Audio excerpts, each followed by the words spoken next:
అంటే gold cosmic గారి గురించి అందరు చెప్తున్నారు. మామూలుగా లైఫ్ స్టైల్ జానీ గారు వీళ్ళు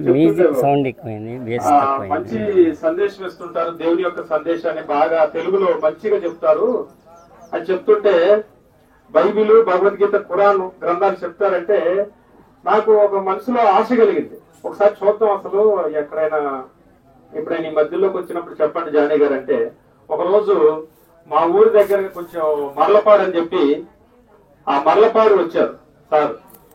అప్పుడు ఆ యొక్క మసీదులో ఒక కార్యక్రమం ఏర్పాటు చేశారు ముస్లిం సోదరులు. ఆ కార్యక్రమంలో 3 గ్రంథాల మీద చక్కటి ప్రసంగం విన్నాను.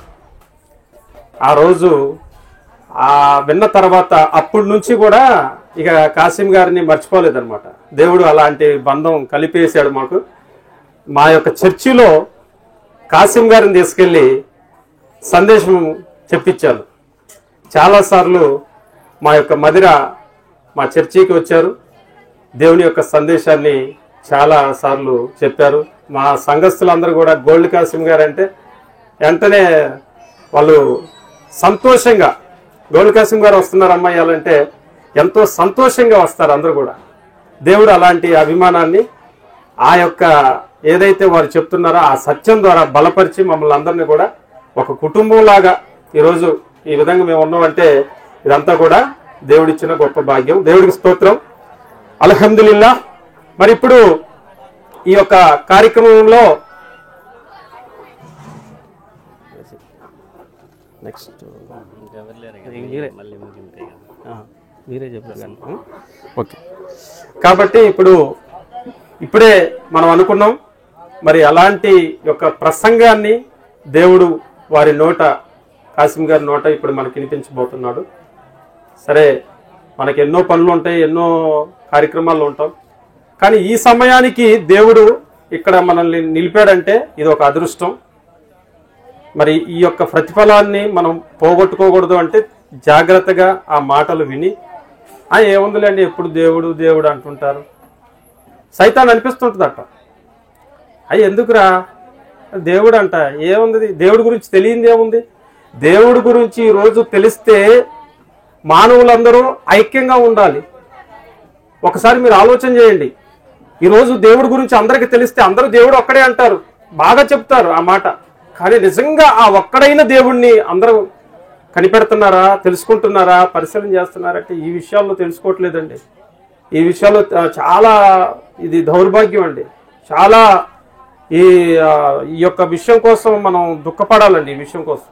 కాబట్టి అలాంటి సందేశాన్ని ఇప్పుడు మరి మన యొక్క గోల్డ్ కాసిం గారు ఇప్పుడు వారి యొక్క ప్రసంగం చేస్తున్నారు. దేవుడు వారి నోటికి తోడై ఉండి అనేకులకి, అందరికీ, ఇక్కడ ఉన్నటువంటి అందరికీ కూడా మంచి మేలుకరమైనటువంటి మాటలు దేవుడు పలికించాలని నేను మనస్ఫూర్తిగా కోరుకుంటున్నాను. ఆమీన్.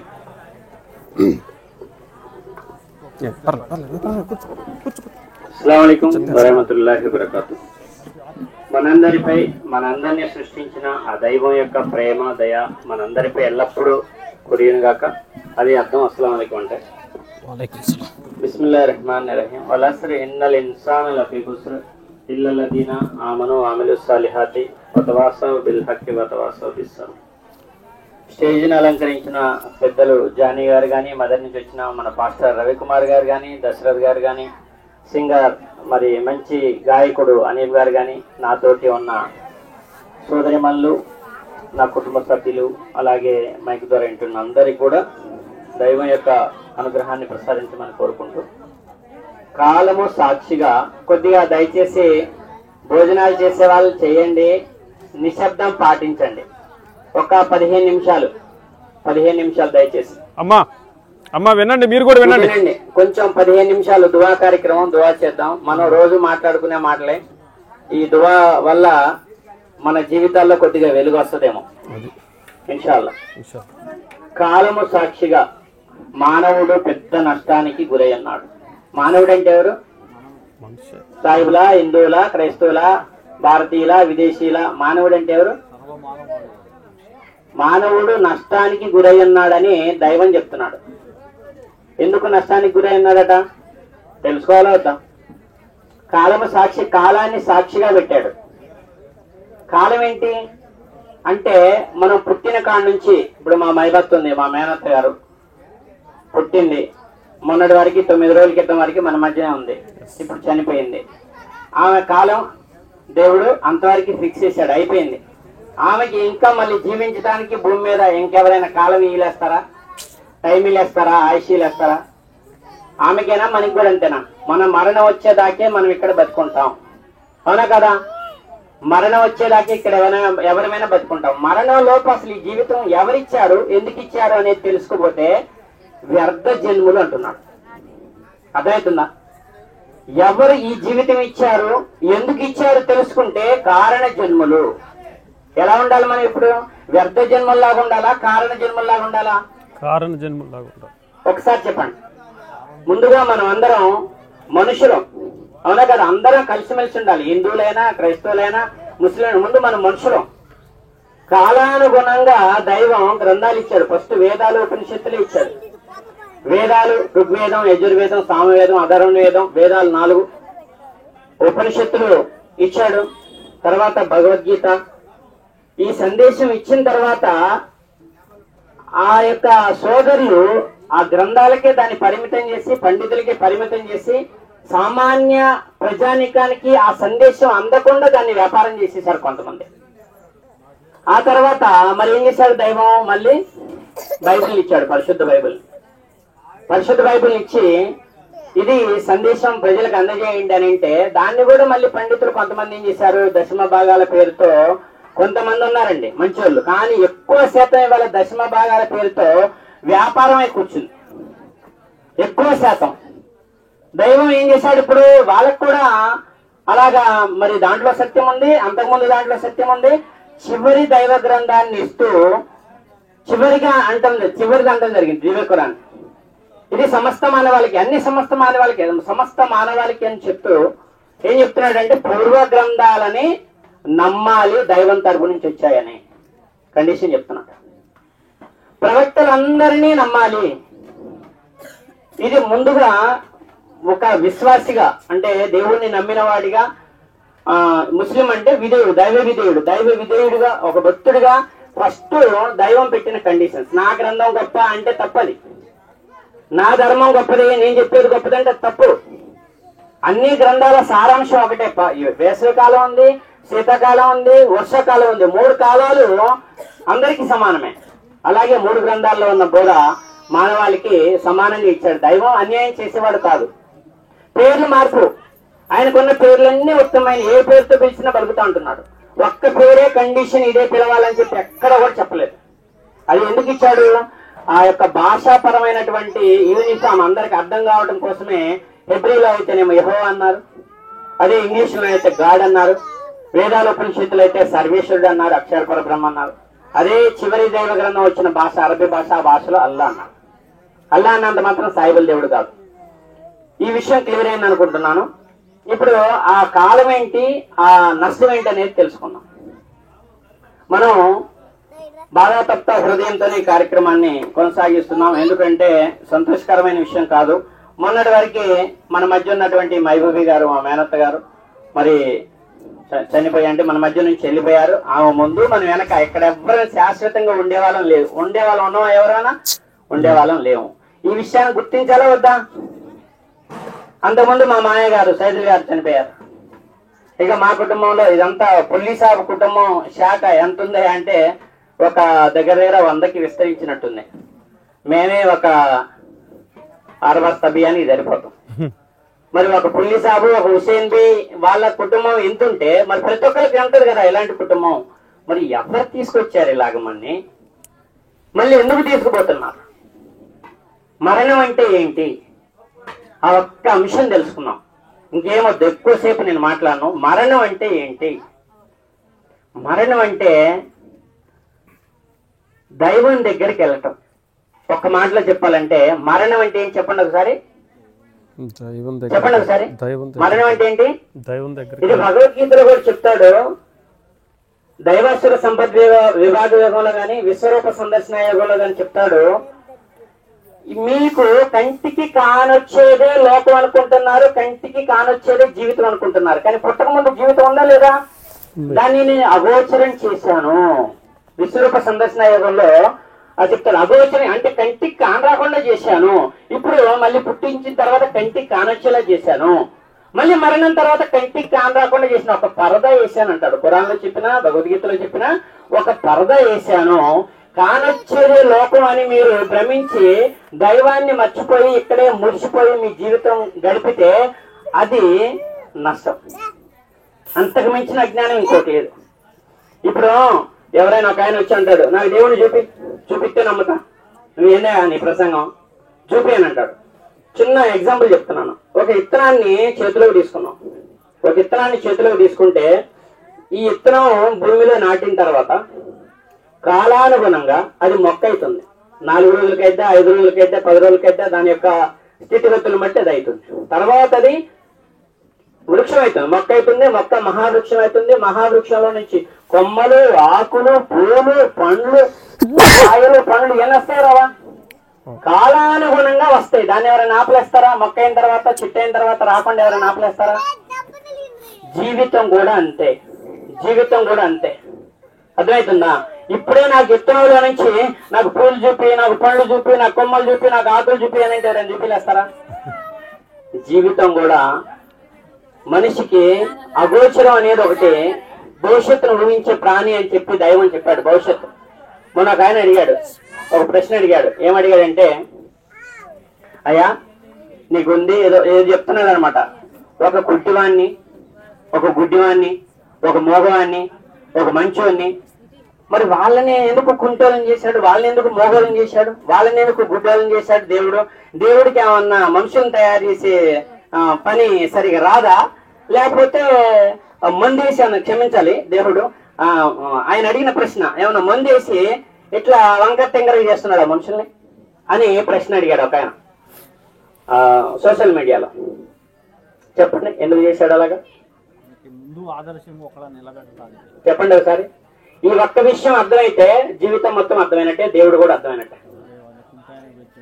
ఇప్పుడు ఎండాకాలం లేదనుకో వర్షాకాలం గొప్పతనం అర్థం కాదు. పగలు లేదనుకో రాత్రి గొప్పతనం అర్థం కాదు. రాత్రి లేదనుకో పగలు గొప్పతనం అర్థం కాదు. అవునా కదా? నీ ముందు మంచి చెడు 2 పెట్టాను.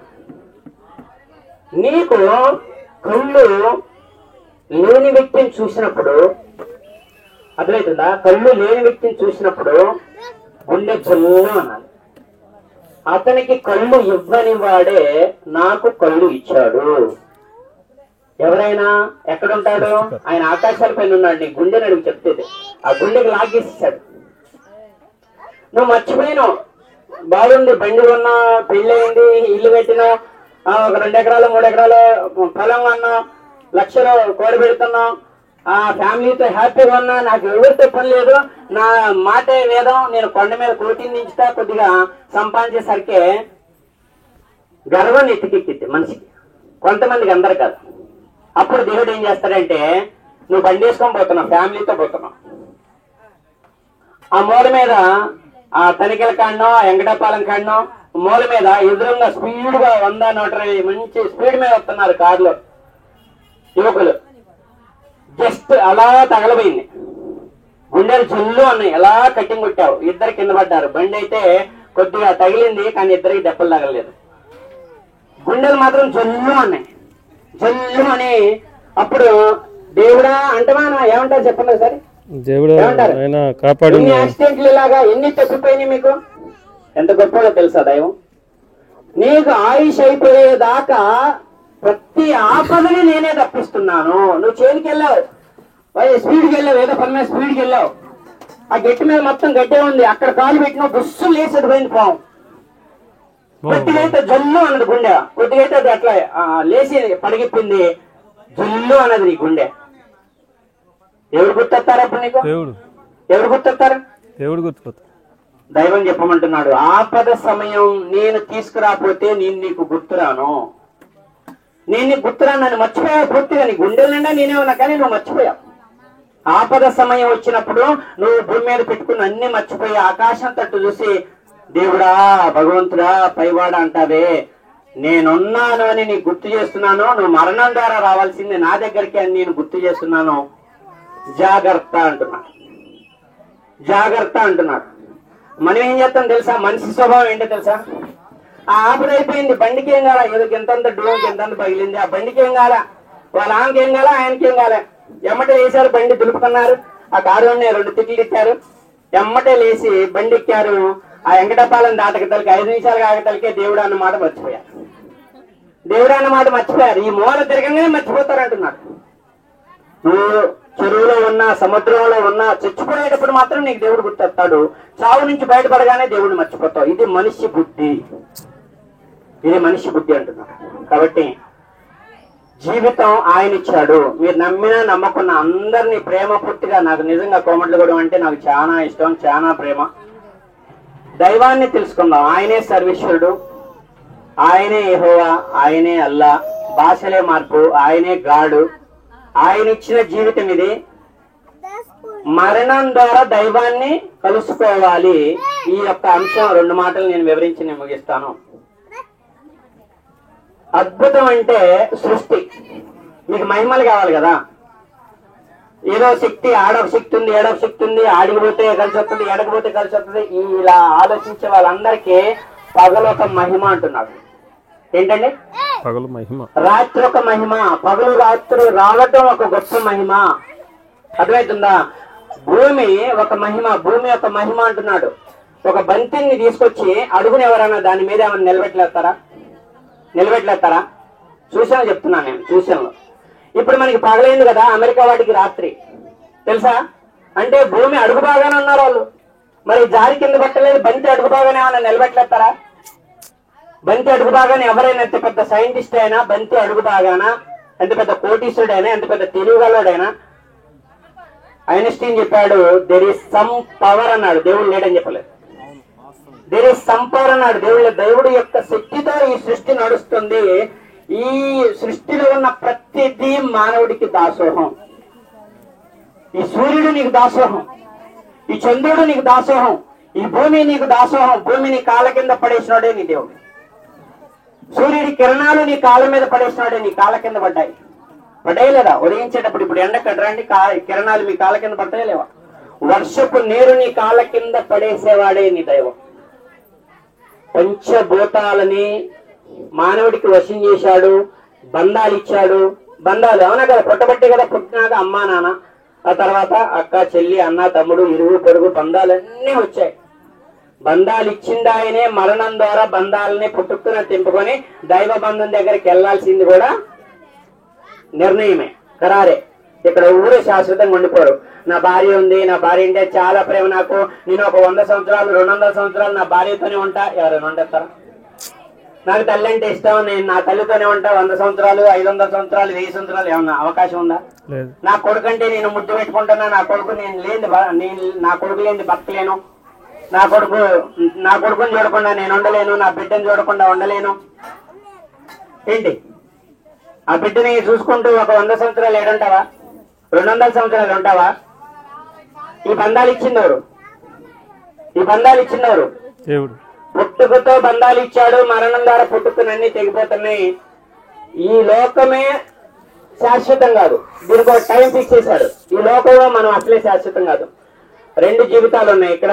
మాయా జీవితం, ఇది మాయా జీవితం. ఉన్నంత వరకు నా ఇల్లు, నా బీరువా, నా డబ్బులు, నా పిల్లలు ఉన్నంత వరకే. అయిపోయిందంటే నువ్వు బెడ్రూమ్ లో పడుకున్నా, చనిపోతే తీసుకొచ్చి బయట మంచం వేసి మంచం మీద పడుకోబెడతారు. ఒక 2 గంటలు చూస్తారు, గంట చూస్తారు, దగ్గర వాళ్ళు ఏడుస్తారు.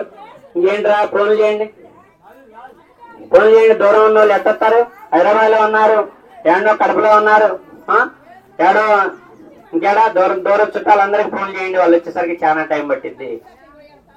మీకైనా, నాకైనా, మైబక్కకైనా, ఎవ్వరికైనా సరే ఈ మరణం అనేది ఎవ్వరు తప్పించుకోలేరు.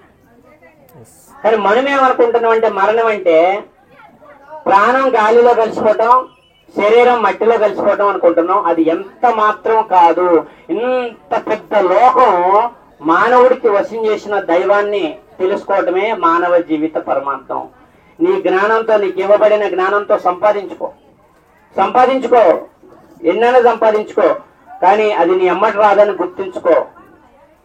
నీ తల్లిని ప్రేమించు, నీ భార్యని ప్రేమించు, పిల్లల్ని ప్రేమించు, కానీ వాళ్ళని మించి దైవాన్ని ప్రేమించు.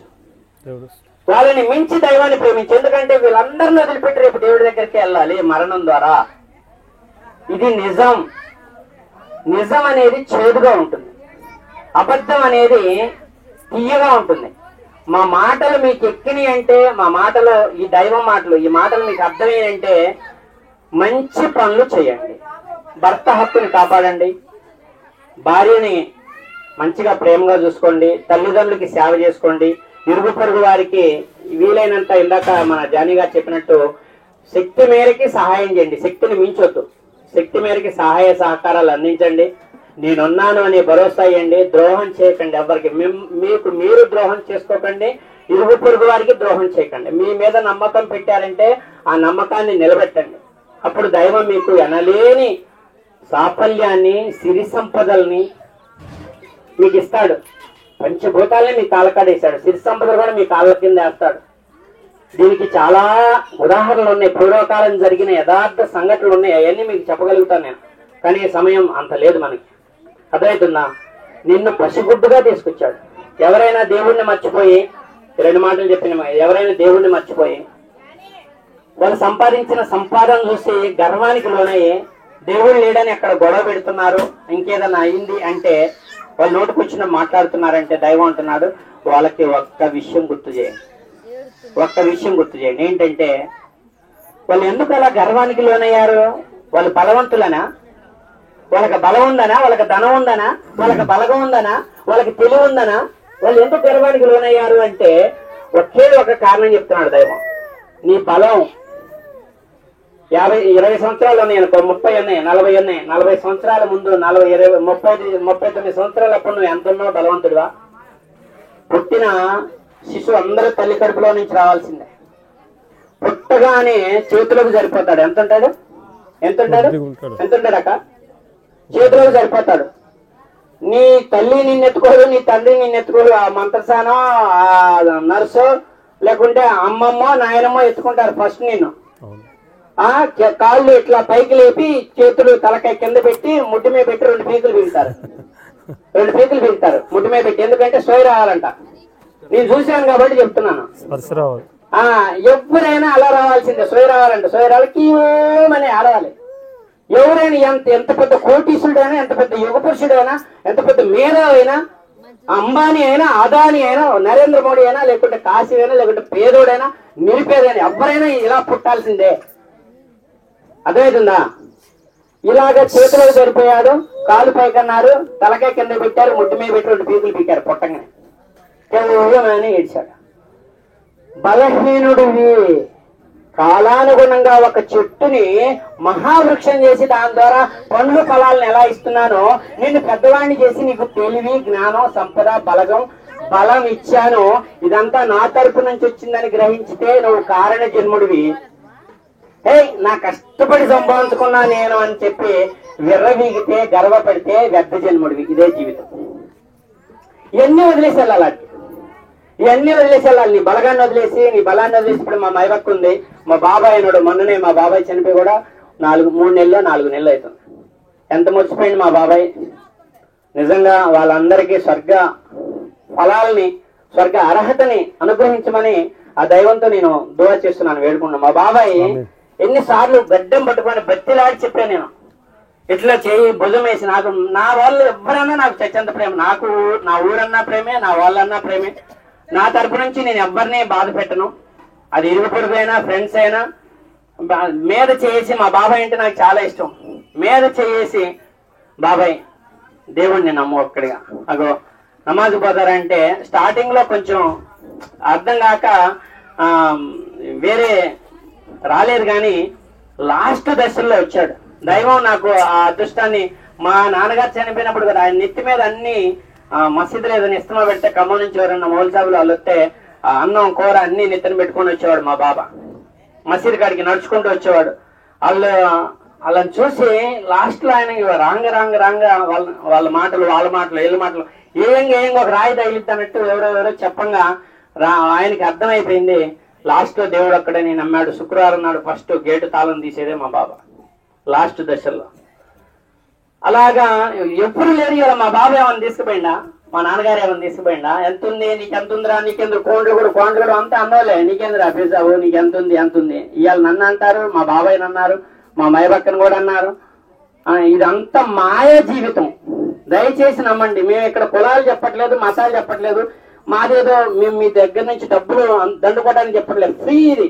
భగవద్గీత చెప్పిన, బైబిల్ చెప్పిన, ఖురాన్ చెప్పిన భగవంతుడు ఒకే ఒక్కడున్నాడు. ఆయనకి మీరు దాసులు కండి. ఆయనకి మీరు భక్తులైతే యుగాల తరబడి, ఇందాక అనీఫ్ గారు పాడిన పాటలు ఎంత అర్థం ఉంది. యుగ యుగాలు దేవుడితో ఉండుటకు. ఇది మాయా జీవితం. ఇక్కడ యుగాలు ఉండలేవు. యుగాలు కాదు, ఎప్పుడు చచ్చిపోతాం తెలియదు. వీటి మీద పొడగలాంటి జీవితం. ఈ జీవితంలో భగవంతుని నమ్మి మంచి పనులు చేస్తే భార్యని మంచిగా చూసుకోవాలి. దేవుడు ఏమంటున్నాడు? అయ్యా నన్ను నమ్మగానే ఓ లేస్తే నమాజ్ చేయి అని చెప్పట్లా. నీ నమాజ్ ఎందుకు, నీ ముఖాన్ని కొడతా అంటున్నాడు. నమాజ్ కాదు, భక్తి కాదు. సెకండ్, దేవుణ్ణి నమ్మిన తర్వాత మంచి మనిషిగా మారాలి. మంచి మనిషిగా తల్లికి సేవ చేసుకోవాలి, తండ్రికి సేవ చేసుకోవాలి. అర్థమవుతుందా? తల్లి శాపం మహాశాపం. ఆ తల్లిని నువ్వు బాధ పెట్టినవంటే ఆ తల్లి కళ్ళమ నీళ్లు గార్చి దుర్మార్గుడా నిన్నెందుకు చిన్నప్పుడు వడ్లకించే సావుదెంగలేదేరా అని అన్నదంటే నువ్వు వ్యర్థ జన్ముడివి. అదే తల్లిని బాధ పెట్టకండి. వాళ్ళు చెడ్డలే కావచ్చు, అయినా సరే దేవుడు అంటున్నాడు నిన్ను కన్నది నువ్వు ఆమెని తిట్టడానికి నీకు అర్హత లేదు అసలు. తండ్రి నువ్వు పెరిగి పెద్దయి, నువ్వు నీ భార్య, నీకు పెళ్ళయి, నీకు భార్య, నీ పిల్లలు నువ్వు ముడిచిపోయే జీవితం వచ్చేదాకా రక్తాన్ని చెమటగా చేసి నిన్ను పెంచి, రక్తాన్ని చెమట పెంచిన తండ్రి ఆయన. దయచేసి తండ్రిని తిట్టకండి. అతని చెడ్డోడే కావచ్చు, దైవం అంటున్నాడు, నేను కాని మాట. అతని చెడ్డోడే కావచ్చు. అతని కోపం వచ్చినప్పుడు మీరు సైలెంట్ గా ఉండండి. ఆయన మీ కన్న ప్రేమ ఆయనకి ఆ కోపం తగ్గిపోయిన తర్వాత మీద చేసి ఏంది నానా, ఏంది బాబా అని చెప్పి మీరు ఒక్క మాట అడిగితే ఆయన కరిగిపోతాడు. గతం జరిగిపోయింది, ఏదో జరిగిపోయింది. అర్థమవుతుందా? నువ్వు మా నాయన మంది ఎట్లేదా నేను ఏం జరుగుతానని చెప్పి అనకూడదు. అర్థమవుతుందా? కాబట్టి భార్య అంటే అన్ని త్యాగం చేసిన త్యాగమూర్తి. మీరు చెప్తారా? ఇప్పుడు పెళ్ళైన రోజు నుంచి తన తల్లిదండ్రులను త్యాగం చేసింది భార్య, తనని పుట్టింటిని త్యాగం చేసింది, బండెక్కి మీ పొద్దున్న మీద చేసి మీతో నడవటానికి సిద్ధపడిపోయింది. పెళ్ళైన రోజు నుంచి ఉన్న ఇంటిని పుట్టినింటిని మర్చిపోయి నీతో జీవితం గడపడానికి సిద్ధమైపోయింది. భార్యను తిట్టకండి, భార్యను కొట్టకండి. భార్యను కొట్టడం మహాపాపం. మీరు అంటూ ఉంటారంటే క్షమించాలి. అది కొట్టకపోతే మాట నీకేం తెలుసు, తప్పది. ఆ మాట తప్పు. నువ్వు ఆమెకి అర్థమయ్యేలా చెప్పడం నీకు రాట్లా, నీ కర్మది, నీకు పరీక్ష. అర్థమైంది? కొట్టకూడదు. మరి భర్తని ఎలా చూసుకోవాలి? భర్తని ఎలా చూసుకోవాలంటే ఒక్క మాట గుర్తుపెట్టుకోండి. సూర్యుడి కంటే ముందు చీకటి ఉండగానే భార్య పిల్లల కోసం సంపాదించడానికి బయటికి వెళ్ళిపోయే త్యాగమూర్తి భర్త అంటే. భర్త వెళ్ళిపోగానే భర్త హక్కుని ఎవరైనా కొల్లగొట్టారంటే ఆ ఇల్లు, ఆ మనిషి శాపానికి గురైపోయారు. అక్కడ కలిసి రాదుగా. అక్కడ దరిద్రం విలయతాండవం చేస్తుంది, శైతాన్ని విలయతాండవం చేస్తుంది. అంటే భర్త ఎప్పుడైతే ఇంటి నుంచి బయటికి వెళ్తాడో అని ఎదురు చూడకూడదు. భర్త ఎప్పుడు వస్తాడో అని ఎదురు చూడాలి. భర్త హక్కుని కాపాడాలి. భార్య భర్తలంటే శరీరాలు రెండు పెట్టాడు కానీ మనసు మాత్రం ఒకటే. మనసు మాత్రం ఒకటే.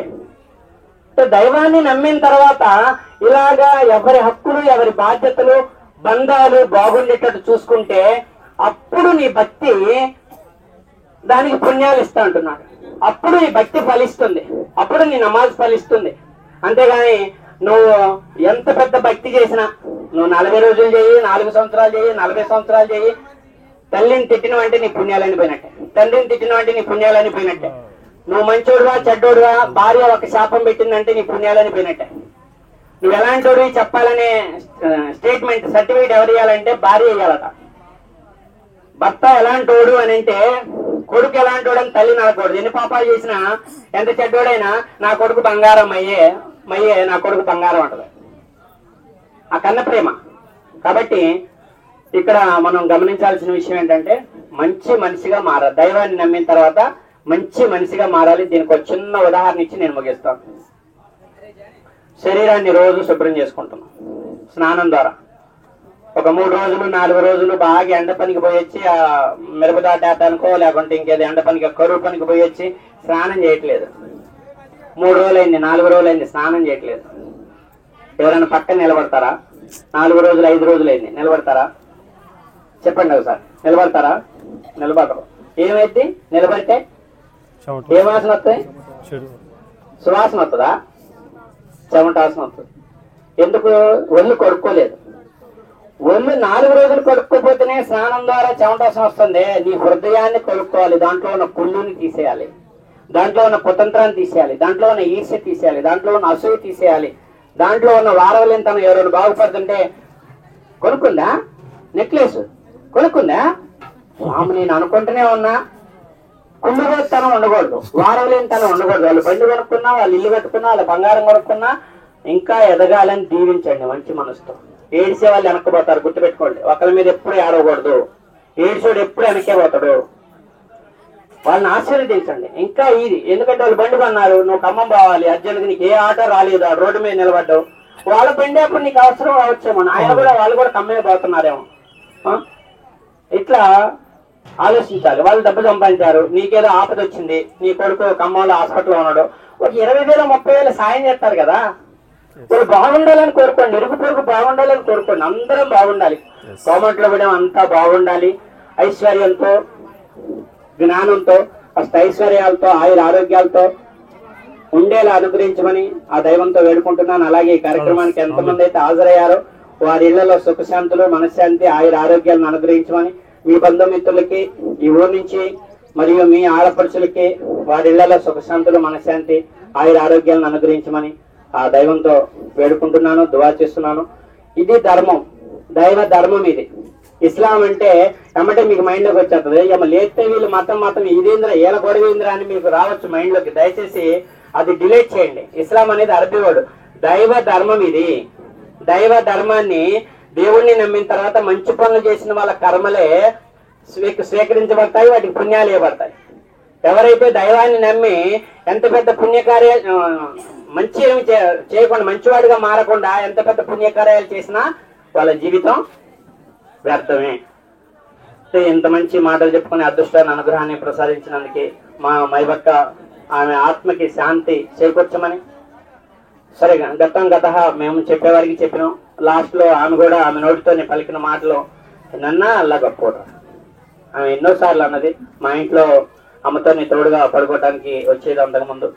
వారి పిల్లలు, మదార్ సాబ్ గారి ఫ్యామిలీ కానీ, వారి పిల్లలు కానీ, కాసిం సాహెబ్ వాళ్ళ చిన్న కుమారుడు, వారి ఫ్యామిలీ, వాళ్ళ పిల్లలు కానీ దైవ ధర్మంలో ఉండి తల్లిదండ్రులకి, అలాగే నూర్బి వాళ్ళ కోడలు, కొడుకు, వారి పిల్లలు అందరూ కూడా మంచి పుణ్యకార్యాలు, మంచి ఆయుర ఆరోగ్యాలను సంపాదించుకోవాలని, ఆయుర ఆరోగ్యాలను అనుగ్రహించమని ఆ దైవంతో దువా చేస్తున్నాను. ఈ యొక్క ఏదైతే పుణ్యాలు ఉన్నాయో ఈ కార్యక్రమం ఆద్యంతం ఎంతమందికి అయితే దైవం అర్థమైందో ఈ పుణ్య ఫలాలని వారికి అనుగ్రహించమని, ఎల్లప్పుడూ వారి కుటుంబానికి తోడుగా ఉండి ధర్మం మీద నడిచేటటువంటి, ధర్మం మీద స్థిరంగా ఉండేటటువంటి మంచి బుద్ధిని ప్రసాదించమని ఆ దైవంతో దువా చేస్తున్నాను. ఆమీన్ తదాస్తు. జై హింద్.